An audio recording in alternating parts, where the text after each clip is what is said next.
To use eToro effectively, follow these steps. Open an account, download the eToro app or visit the eToro website. Sign up by providing your email, creating a password, and verifying your identity with necessary documents. Deposit funds. Log in and navigate to the Deposit Funds section.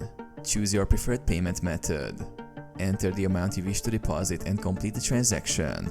Explore the platform.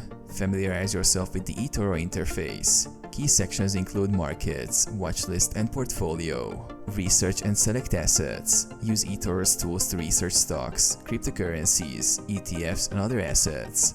Access detailed charts, news, and analyst insights. Place a trade. Search for the asset you want to trade. Click Trade, enter the amount you wish to invest, and set parameters. Confirm the trade by clicking Open Trade. Monitor and manage investments. Track your portfolio's performance under the Portfolio tab.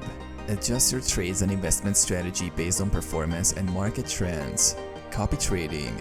Browse successful traders and consider copying their trades through the Copy Trader feature. Withdraw funds. When ready, go to the Withdraw Funds section to transfer money back to your account.